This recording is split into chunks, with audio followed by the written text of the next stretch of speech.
خبر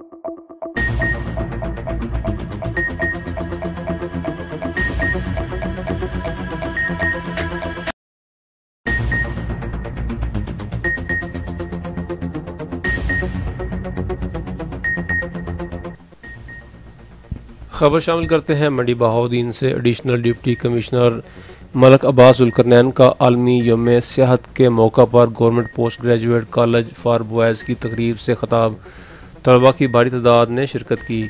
additional deputy commissioner Malik Abbas Zulqarnain نے عالمی یوم سیاحت کے موقع پر government post graduate college for boys میں تقریب سے خطاب کرتے ہوئے کہا ہے کہ دنیا بھر میں پاکستان صحت کے حوالے سے منفرد مقام رکھتا ہے۔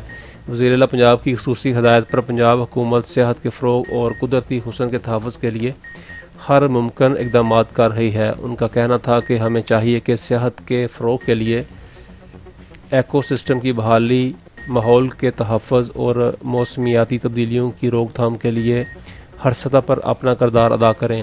ان کا مزید کہنا تھا کہ تعلیمی اداروں میں طلباء و طالبات کو صحت کے حوالے سے آگاہی فراہم کرنا وقت کی اہم ضرورت ہے، کیونکہ صحت کے فروغ سے پاکستان کی معاشی صورتحال کو بہتر بنایا جا سکتا ہے۔ انہوں نے عوام الناس سے اپیل کی کہ وہ اپنے قدرتی وسائل کا تحفظ کریں اور صحت کے فروغ کے لیے حکومت کے ساتھ تعاون کریں۔